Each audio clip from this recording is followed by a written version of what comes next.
He presented me to the partners at the annual gala as, and I quote, "the little woman who keeps my shirts pressed and my dinners warm." A wave of chuckles went through the room. I dropped my eyes to the floor, my face a furnace of shame, staying quiet, always quiet.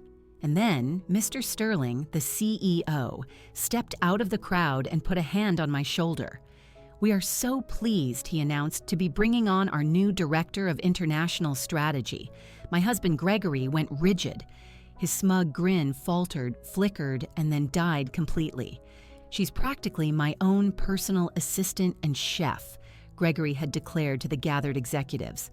What he hadn't known was that the board had already made up their mind about me and not about him. The words seemed to curdle in the opulent air as 30-something senior staff members turned their gazes on me. A few offered polite, strained smiles. Others let out a soft laugh. Helen from finance, the very same woman who had praised my last quarterly risk assessment, actually tittered into her champagne flute. I just stood there in my charcoal gray dress, the one Gregory had picked out because it made me look appropriately subdued for a corporate event, and I scanned the faces I had spent years analyzing. These were the people whose emails I had drafted, whose presentations I had ghostwritten, whose entire market strategies I had built over endless late nights while Gregory was downstairs watching sports. "Greg, you are an absolute menace," chuckled Robert from marketing, tipping his glass of scotch toward my husband. "Where do you find one so dedicated?" The gold band on my finger suddenly felt like a vice, cutting off all circulation. The crystal chandelier overhead threw long, sharp shadows across the polished floor, and all I wanted was to melt into one of them. This was hardly the first time Gregory had publicly reduced me to a set of domestic skills, but there was something about this night that felt different, final. "She's a whiz with the laundry, too," Gregory pressed on, his voice gaining confidence with every laugh he got. A true artist with a stain remover. The CEO, Arthur Sterling, was standing near the grand piano observing this little show with an unreadable look. Our eyes locked for a split second across the ballroom, and I felt something pass between us. Maybe it was understanding, or perhaps just acknowledgement. My cheeks burned with a fresh wave of heat as another ripple of polite laughter spread through the group. A woman next to me, someone I vaguely recognized from the Singapore office, leaned in and murmured, "You're so fortunate to have a man who appreciates the traditional things." Fortunate? The word was like ash in my mouth. "Indeed, we should all be so lucky," another voice chimed in. "A woman who knows her place. Her place." My place, it seemed, was next to Gregory's stove and his laundry basket. Not poring over market analytics or mapping out global expansion plans. Not the woman who had single-handedly salvaged the Sterling account last year, or the one who'd spotted the supply chain inefficiency that saved the company $3.5 million. "I think I need a moment," I whispered. But no one was listening. They were all too captivated by Gregory's one-man show. I slipped away toward the bar, my heels making sharp, lonely clicks on the marble. The bartender, a young man with kind eyes, poured me a glass of sparkling water without me even having to ask. "Long night," he said under his breath. "You have no idea." The bubbles felt flat, just like everything else in my life had become. Across the vast room, I could see Gregory still holding court, likely regaling them with tales of my coupon-clipping prowess or my system for organizing the pantry. It was then that I felt a presence next to me. Enjoying the party? Arthur Sterling's voice was low, almost like a secret. "It's been revealing," I answered, weighing my words. He looked at me with the same sharp focus he applied in boardroom meetings. "I've been meaning to talk to you about the Phoenix project. The board was exceptionally impressed with the strategic foresight in that proposal." My heart did a painful lurch. The Phoenix project. The very one Gregory had presented last month as his own creation. The one I had spent 3 solid weeks, fueled by coffee and sheer willpower, researching and writing while he was on a golf retreat with clients. "I'm glad it was received well," I managed to say. The forecasting models were unusually sophisticated. We don't often see that kind of forward thinking. Mr. Sterling's gaze was steady. The board made special note of the innovative approach to market integration. The noise of the gala faded to a dull hum. He knew. This man somehow knew exactly who was behind that proposal. "There is something else," Mr. Sterling went on, his voice even quieter. "We've been talking about a significant organizational shift, creating new leadership roles. The board feels a new perspective is essential for our global push." He discreetly slid a business card into my hand. "Call my office on Monday. We have a great deal to discuss regarding your future with this company." And with that, he was gone, leaving me at the bar with trembling hands, holding a small piece of cardstock that felt as heavy as a gold brick. I spent the rest of the night watching Gregory schmooze and glad hand his way through the crowd. He was completely oblivious to the conversation that had just redrawn the map of our entire lives. He introduced me to 3 more executives as his better half, though we both knew which half was doing the heavy lifting. In the car on the way home, Gregory was buzzing with excitement about his networking. The drinks had made him expansive, almost complimentary. "You looked great tonight," he said, giving my knee a patronizing pat. "It's good to have you there for backup." "Backup?" The word echoed in the car as the city lights streaked past my window. Arthur Sterling's card was tucked away in my clutch like a piece of contraband, evidence of a betrayal I hadn't even committed yet. That night, I lay awake listening to the sound of Gregory's deep, contented snores. For 18 years, I had been the ghost in the machine of his success. I had polished his reports, outlined his speeches, and sharpened his half-baked ideas until they shone. I had made him seem like a genius while I slowly became invisible. But tonight's public humiliation wasn't just an insult, it was a diagnosis. I saw our entire marriage with a brutal new clarity, the slow, methodical erosion of my identity, the casual dismissal of my work, the way I had let myself become the background score to my own life. Mr. Sterling's words played on a loop. "Your future here. Not Gregory's future. Not our future. My own." I slipped out of bed and pulled the business card from my purse. In the faint moonlight drifting through the window, the embossed logo seemed to pulse with promise. On Monday morning, I would make that call. On Monday morning, I would stop being Gregory's secret weapon and start becoming the woman I had buried under years of silent, uncredited service. The architect of his career was finally about to step out from the shadows. The gala had broken something in me, but in doing so, it had also awakened a part of me I had long forgotten. My own voice, my own drive, my own undeniable value. And for the first time in nearly 2 decades, I wasn't scared to claim it. Monday morning came, and the coffee tasted like a turning point. I sat at our kitchen island, Mr. Sterling's card hidden under a mailer, and watched Gregory flick through his phone while he ate the breakfast I had made on autopilot. "Kyoto Dynamics wants to accelerate the merger," he announced without looking up. "Seems my proposal really knocked their socks off." My proposal? The words felt like stones in my throat, and I swallowed them down. It wasn't always like this. 20 years ago, Gregory Thorne was the kind of man who radiated an effortless confidence, tall, charming, with a smile that could disarm anyone. I was 24, a recent business school graduate with high hopes, working as an administrative assistant at Apex Consolidated. "You're wasting your talent behind that desk," he'd told me at the company Christmas party. "Someone with your mind should be running divisions, not answering phones." His words were like a spotlight after years of professors who'd waved off my ideas and managers who saw me as little more than a competent typist. Gregory saw the potential that others had overlooked. "Let me help you," he had whispered on our 3rd date, his hand covering mine on the checkered tablecloth of a small Italian restaurant. Together, we could be a powerhouse. Marriage happened quickly. Within 2 years, I was Mrs. Gregory Thorne, swapping my small apartment for his sprawling suburban house and my entry-level job for what he termed at-home strategic consulting. Think of it as a long-term investment, Gregory had reasoned, when I was hesitant to leave my job.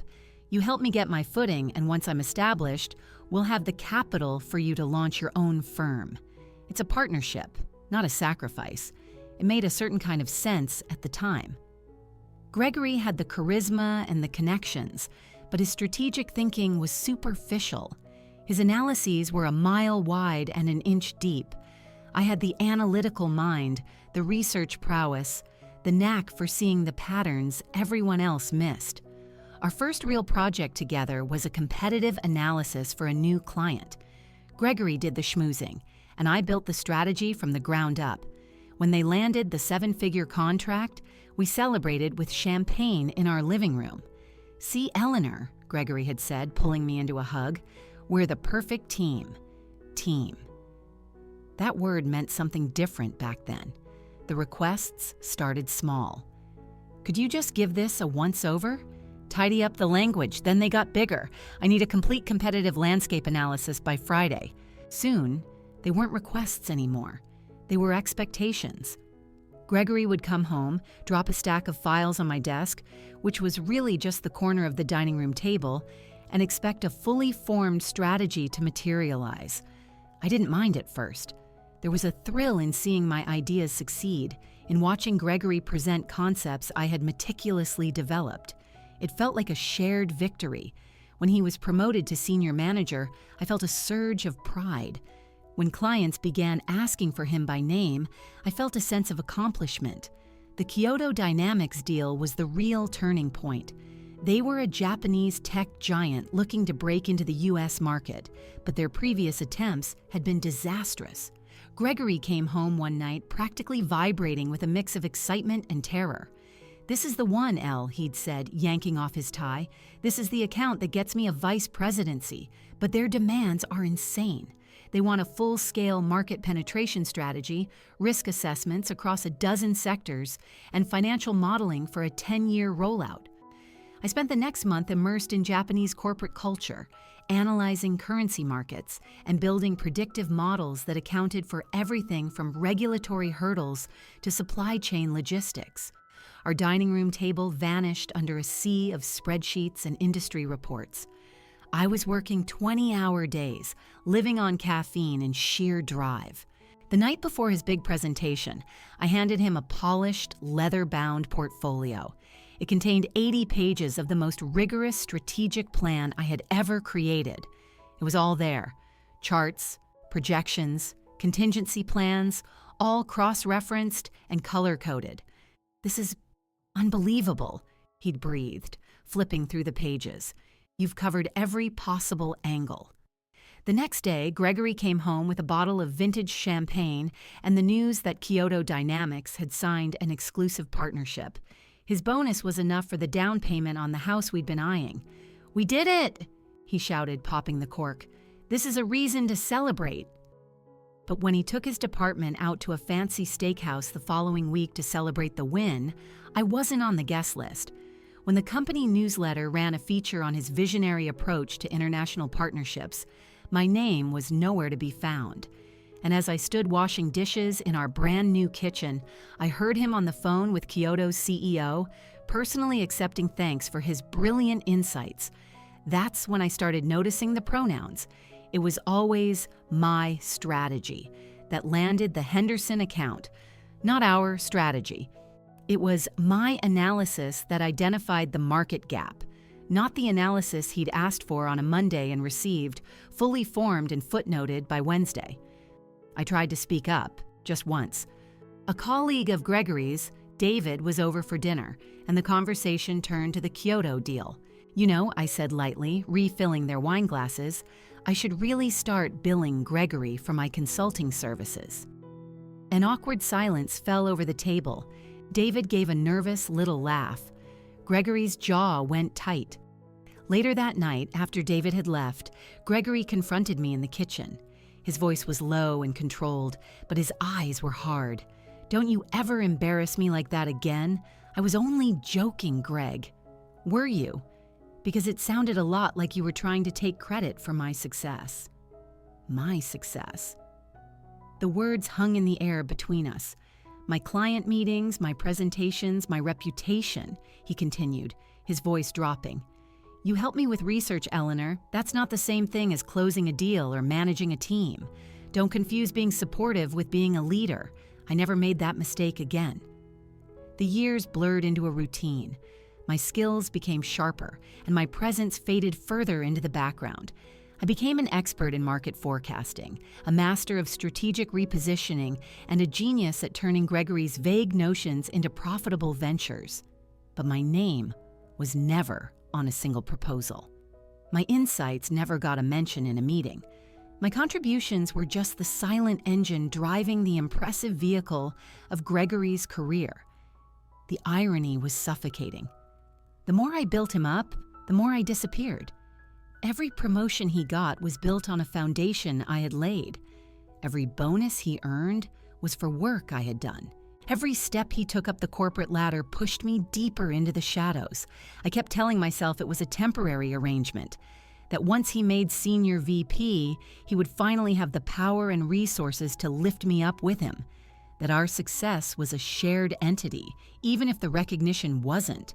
But success doesn't just change people, it reveals them. By the time Gregory became senior vice president, I was his on-demand, in-house think tank.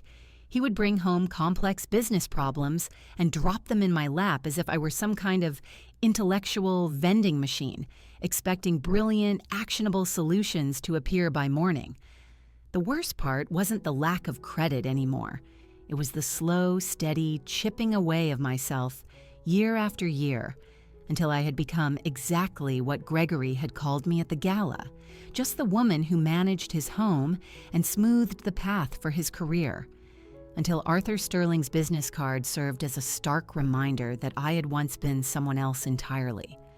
On Tuesday morning, Arthur Sterling's business card was still a tangible promise in my purse when Gregory burst into the house, his laptop bag swinging from his shoulder and a familiar, hungry look in his eyes. "Clear your schedule," he announced, dropping his briefcase on the kitchen island with a thud. Something huge just came across my desk. I looked up from the market reports I was reading, a morning ritual I'd maintained for years to stay ahead of the curve. What kind of huge? A massive global initiative. The board wants a full-scale proposal for penetrating emerging international markets. Gregory was already loosening his tie, shifting into what he called strategy mode. This is the one, Elle. This is the project that gets me into the C-suite. My teacup froze halfway to my mouth. International markets. It was the exact kind of complex, multifaceted challenge I had dreamed of tackling for years. The kind of work that demanded not just analysis, but cultural nuance and genuine strategic foresight. "What's the timeline?" I asked, keeping my voice level. 2 weeks, and here's the catch. They want something groundbreaking, not just another expansion plan, but a total reimagining of our global footprint. Gregory slid a thin file folder across the table. "I need you to work your magic on this. Make it incredible." Inside the folder was a single piece of paper. On it were 3 bullet points so generic they looked like a homework assignment. Expand into Asian markets, increase global market share, maximize ROI. There was nothing about regulatory compliance, local partnerships, or competitive positioning. "This is all they gave you?" I asked. "It's a framework," Gregory said, already walking toward the stairs to shower. "You know how to build it out. Just make it brilliant, okay? This one really counts." As I heard the shower start upstairs, I stared at that pathetic outline. After 18 years of secretly constructing his career, he was still handing me a blank page and expecting a masterpiece. But this time was different. Mr. Sterling's words from the gala echoed in my head. "Your future with this company." Maybe it was time to paint something just for me. For the next 2 weeks, I turned that flimsy sketch into a work of art. Not just a market plan, but a comprehensive framework for cultural and economic integration. I dove into the regulatory environments of a dozen different countries, analyzed consumer behavior across 3 continents, and developed risk mitigation strategies for everything from political shifts to currency instability. The dining room became my command center again. Charts and graphs showing demographic shifts, economic forecasts, and competitor weaknesses covered every available surface.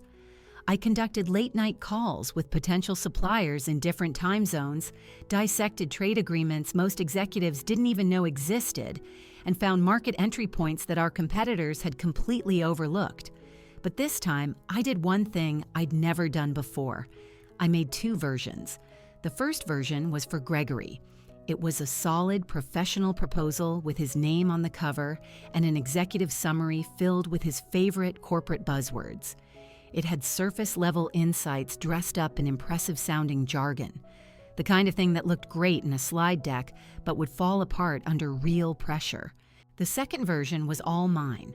It contained the real analysis, the genuine innovation, the strategies that could fundamentally change how our company operated on a global scale. I included detailed cultural adaptation protocols, frameworks for building partnerships with local entities, and financial models that prioritize long-term sustainable growth over short-term gains. The 2 documents were night and day. Gregory's version was a book report. Mine was a blueprint for an empire.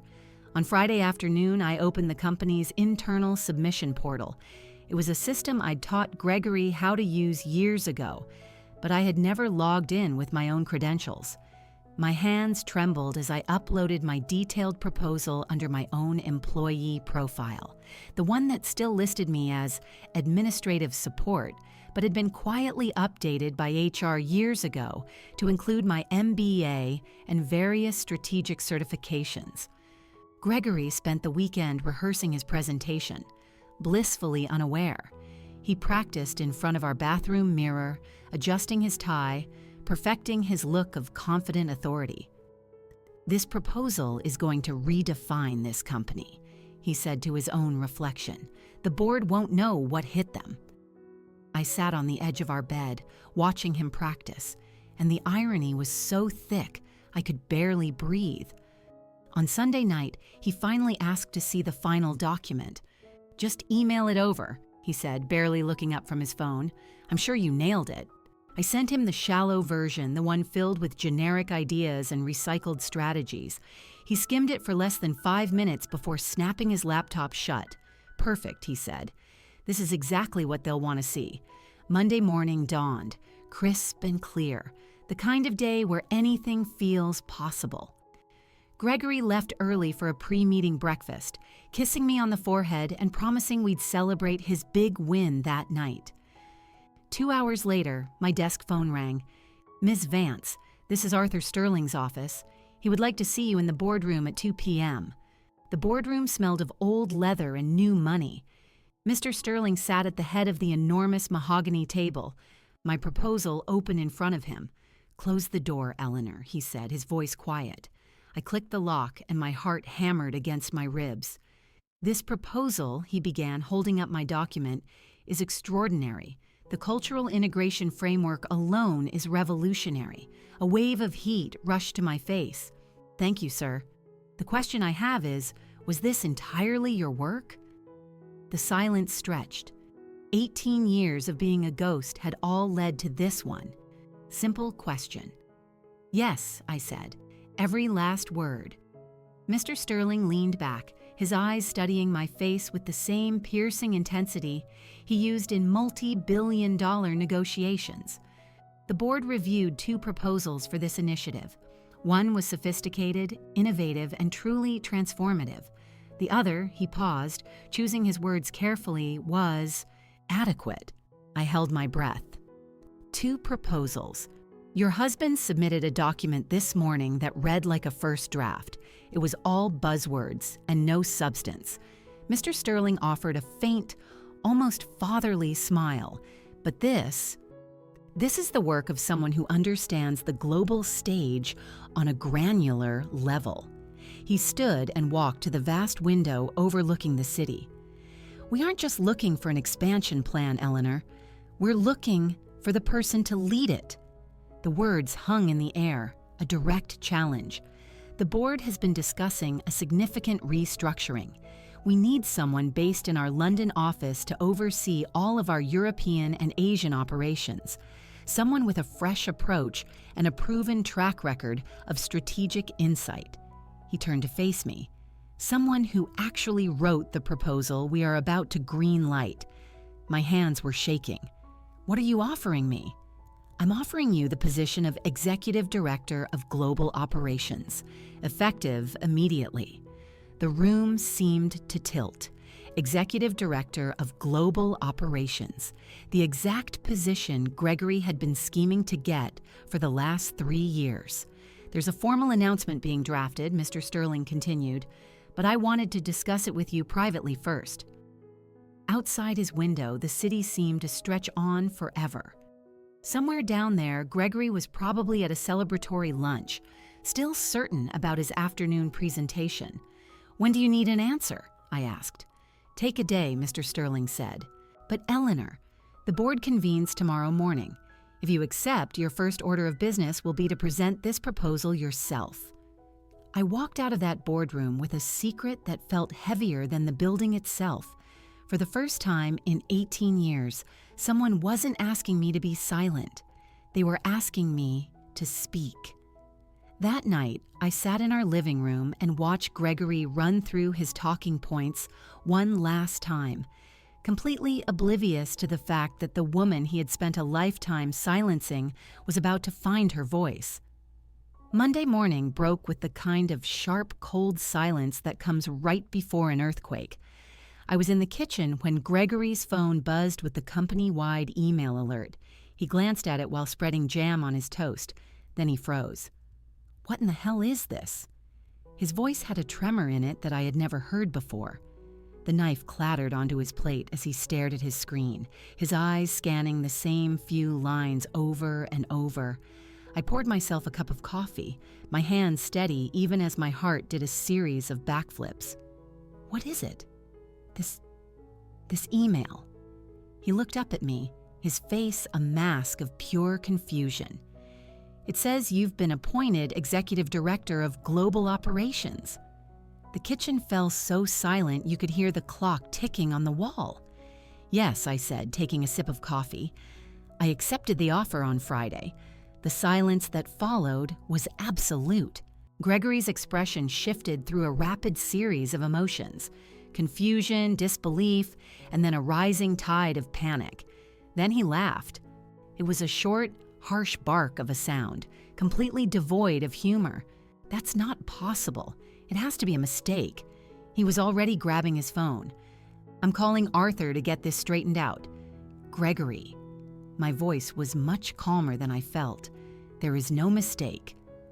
But he was already pacing the kitchen, the phone pressed hard against his ear, waiting for someone to pick up and fix what was clearly just a typo. Arthur, it's Greg. I need to talk to you about this announcement. What? No, I'm talking about the email. Yes, I'm sure she's qualified, but... I watched as 18 years of arrogant certainty began to crumble in real time. Gregory's confident posture sagged as whatever Mr. Sterling was saying on the other end began to sink in, but I submitted the definitive proposal. What do you mean there were 2? The metadata shows... What? His face went ashen. The phone was visibly shaking in his hand now. I need to come in, he said finally, his voice weak. We have to discuss this in person. He hung up and stared at me as if I were a complete stranger. You submitted your own proposal, he said. It wasn't a question. Yes. Behind my back? While you were supposed to be working on mine? I was working on the version you were meant to submit, I clarified, setting my coffee cup down. The one with your name on strategies you didn't create. For the first time in our entire marriage, Gregory was speechless. He opened his mouth, then closed it again, sinking heavily into a kitchen chair. How long? He asked, his voice barely a whisper. How long what? How long have you been planning this? The question showed how little he still understood. He saw this as some kind of calculated revenge plot, a conspiracy to take him down. He couldn't grasp that it was simply about me, finally standing up. I wasn't planning anything, Gregory. I was just tired of being invisible. An hour later, he left for the office with the grim look of a man heading to his own execution. I knew he would try to fight it, demand meetings, question the process, and probably try to claim my work was somehow derived from his vague, bullet-pointed outline. I spent the morning methodically cleaning the house. Each chore felt like a small act of reclaiming my space. As I folded Gregory's dress shirts, I wondered how many times I had performed this exact task while simultaneously drafting the very strategies that had paid for them. My phone rang just after 11. It was Helen from finance, her voice bubbling with genuine excitement. "Eleanor, I just saw the email. Executive Director, that is absolutely incredible." "Thank you, Helen." "You know," she said, lowering her voice, "I always had a feeling you were the real brains of the operation. The way you'd quietly correct him on details at company dinners, or how you always seemed to know more about his projects than he did." She paused. "I am so happy you're finally getting the credit you deserve." 2 more calls like that followed. Colleagues offering congratulations, some even admitting they'd long suspected I was the one doing the heavy lifting. Apparently, my invisibility hadn't been as complete as I had believed. Gregory came home at 4 p.m., a full 3 hours early. His face was pale, his tie undone as if he'd been pulling at it all day. "Well?" I asked. He slumped down at the kitchen table and stared at his own hands. They showed me the submission logs. "Your proposal was uploaded at 10:15 a.m. on Friday. Mine was submitted at 8 a.m. this morning. They ran both through a plagiarism checker. Yours was 100% original." He swallowed hard. Mine had entire paragraphs lifted from old consulting white papers and from strategies you'd developed for previous projects. The irony was almost poetic. While I had been creating something new, Gregory had been lazily recycling my own past work and hadn't even noticed. Arthur said the board has had concerns for months. They noticed the gap between the quality of my live presentations and my actual written work. Gregory's voice was a ghost of its usual confident boom. They knew. "So what happens now?" "I've been reassigned. Regional sales manager. I'll be reporting to David." He looked up at me, and for the first time in years, I saw something that looked like real vulnerability in his eyes. David had been his junior associate 5 years ago. The man who had spent 2 decades relentlessly climbing the corporate ladder had just been sent tumbling several rungs down. Not fired, Apex was too polished for that, but demoted in the quietest, most brutal way possible. "And the Phoenix project?" I asked. "It's yours now, along with the team I was managing." He rubbed his temples. "Clara Jenkins is now your direct report. She used to work for me." Clara Jenkins, the brilliant young analyst whose career Gregory had stalled for years because he found her too ambitious. Another woman whose light he had tried to dim. "I'm sorry this is so difficult for you," I said, and a part of me truly meant it. In spite of it all, I never wanted to see him broken. I just wanted him to see me. "Are you?" he asked. "Are you really sorry?" The question hung in the air between us. "I'm sorry that you're in pain," I said, choosing my words with care. "But I'm not sorry that I finally spoke up." That night, we ate in near total silence. Gregory barely touched his food while I reviewed the transition files Mr. Sterling's office had sent over. Organizational charts, budget spreadsheets, personnel files. The entire architecture of the department I had been propping up from the shadows for years. "How does it feel?" Gregory asked out of nowhere. "How does what feel?" "To have your name on something for a change." It was the closest he had ever come to an admission. It wasn't an apology, not really, but it was an acknowledgement that my work had been real all along. Terrifying, I admitted, and exhilarating. He just nodded slowly, as if trying to process a new and difficult language. Later that night, I found him in his home office, staring at the wall of framed awards and diplomas I had helped him earn. For the first time since I'd met him, Gregory Thorne looked completely and utterly lost. "What am I supposed to do now?" he asked, not turning around. It was the first question he'd asked me in years that wasn't about data or a client or a strategy. It was the first time he'd asked for my help as a person, not as an unpaid resource. "You learn," I said simply. "You figure out who you are when you can't stand on someone else's work." He was quiet for a long time. Then, so quietly I almost didn't hear it, he said, "I never wanted it to get this bad." "I know," I replied. And the strange thing was, I did. The man who had introduced me as his cook and bed warmer was finally starting to realize that the woman he'd spent a lifetime underestimating had just become his boss. For the first time in our marriage, Gregory had nothing left to say, and for the first time in my life, I didn't need him to. The next Tuesday, I walked onto the 42nd floor of the Apex Consolidated Tower for the first time as the Executive Director of Global Operations. The elevator seemed to move faster when you weren't just visiting someone else's office, when the keycard in your wallet was for the top floor. Ms. Vance, a young woman with bright, eager eyes and a tablet held like a shield, appeared by my side. "I'm Jessica, your new executive assistant. Shall I show you to your office?" My office. The words felt like a foreign language I was suddenly fluent in. It was a corner office with panoramic windows that looked out over the entire financial district. A simple, elegant nameplate on the door read, "Eleanor Vance, Executive Director of Global Operations." It shone like a trophy. Inside, the air smelled of new leather and possibility.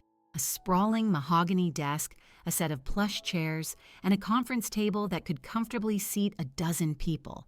"The team is very excited to meet you," Jessica said, placing a leather-bound briefing book on the desk.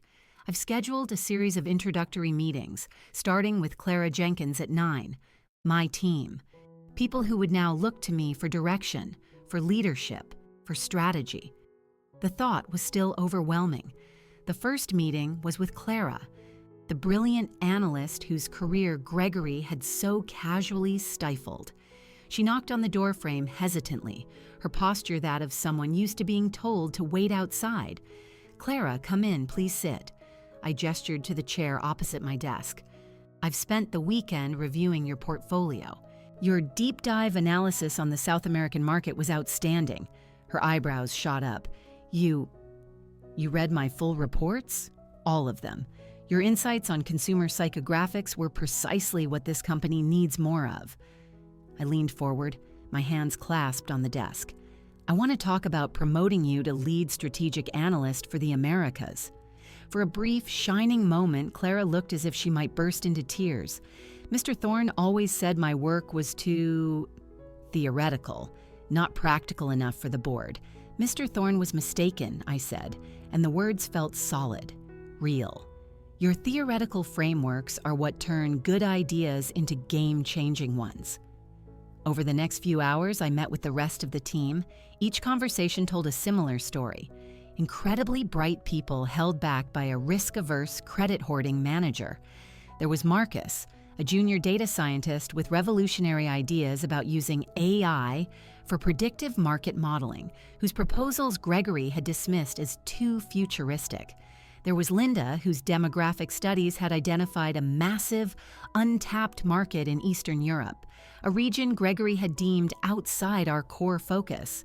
By lunchtime, I knew exactly why Gregory's department had been underperforming, despite being staffed with some of the company's best minds.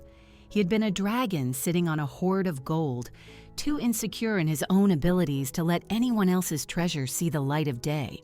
"There are going to be some changes," I announced in our first official team meeting that afternoon. "I want to hear your boldest ideas. I want you to challenge our old assumptions. Bring me the concepts that make you nervous, the ones you were told were too risky." A palpable current of energy ran through the room. These weren't just employees anymore. They were minds that had finally been given permission to think. After the meeting, Clara lingered. "Miss Vance, can I ask you a personal question?" "Of course. Eleanor is fine." How did you do it? She asked, her voice low. How do you go from being in the background to this? She gestured at the expansive office around us. The question was a gut punch. How do you summarize 2 decades of silent labor followed by a single, terrifying act of defiance? I stopped waiting for someone to give me permission, I said after a moment. I stopped believing that my value was something that had to be validated by someone else. That afternoon, Arthur Sterling stopped by my office. He carried a stack of international contracts and wore a smile that suggested he was thoroughly enjoying this particular corporate shakeup. The initial feedback from London is phenomenal, he said, making himself comfortable in one of the leather chairs. They're especially impressed with your proposed cultural integration policies. Kyoto Dynamics is asking to accelerate the partnership talks. Kyoto Dynamics, the very company whose deal I had architected from my dining room table years ago, only to watch Gregory take all the credit. There's one more thing, Mr. Sterling continued. We're launching a new mentorship initiative for emerging female leaders in the company. The board would like you to spearhead it. What would that entail? Identifying high-potential women across all departments who may be underutilized, providing them with guidance, advocacy, and a clear path for strategic development. His expression turned serious. Women who might find themselves in situations similar to the one you were in. A jolt of electricity went through me. How many other Claras and Lindas were out there? How many brilliant women were hiding in plain sight, their work being absorbed and rebranded by the men they reported to? That night, I made my first call. Sophia Chen, a lawyer in the legal department. I'd noticed her during tense contract negotiations, the way she would discreetly pass notes to her boss, correcting critical details he had missed. Sophia, this is Eleanor Vance. I was wondering if you might be free for coffee sometime this week to discuss your career path. 3 days later, we sat in a quiet cafe as Sophia told me a story that was achingly familiar. 6 years of writing brilliant legal briefs that her supervising partner would present in court as his own. Innovative arguments dismissed in meetings, only to be repeated minutes later by a male colleague who then received praise for his sharp thinking. I've been thinking of leaving the firm, Sophia admitted, stirring her latte. Just starting over somewhere new. What if you didn't have to leave, I asked. What if you just had to step forward? In the weeks that followed, my informal mentorship group grew. There was Elena from marketing, whose campaign ideas were consistently repackaged and presented by her department head. There was Amanda from IT, whose cybersecurity protocols had saved the company from 2 major breaches, while her manager took the credit for his proactive oversight. Each conversation revealed the same invisible architecture of suppression. Talented women whose work was being systematically erased, co-opted or downplayed by the men in positions of power above them. The pattern is systemic, I told Mr. Sterling in our next monthly review. We're not just underutilizing talent, we're actively losing future generations of leaders. What's your recommendation? Radical transparency, metadata tracking on all collaborative documents, individual attribution for key strategic contributions, performance reviews based on a